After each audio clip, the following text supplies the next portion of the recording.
আমার ভাগ্য লিখন বিধি লিখেছে, সেদিন বুঝি সুখ ছিল না বিধির কাছে। যেদিন আমার ভাগ্য লিখন বিধি লিখেছে, সেদিন বুঝি সুখ ছিল না বিধির কাছে। সুখ থাকিলে এত দুঃখ কেন দিয়েছে আমার,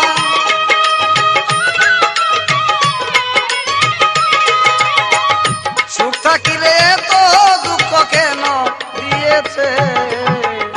তারে দোষী না আমার কপালে আছে, যে আমারে ব্যথা দিয়েছে। তারে দোষী না আমার কপালে আছে।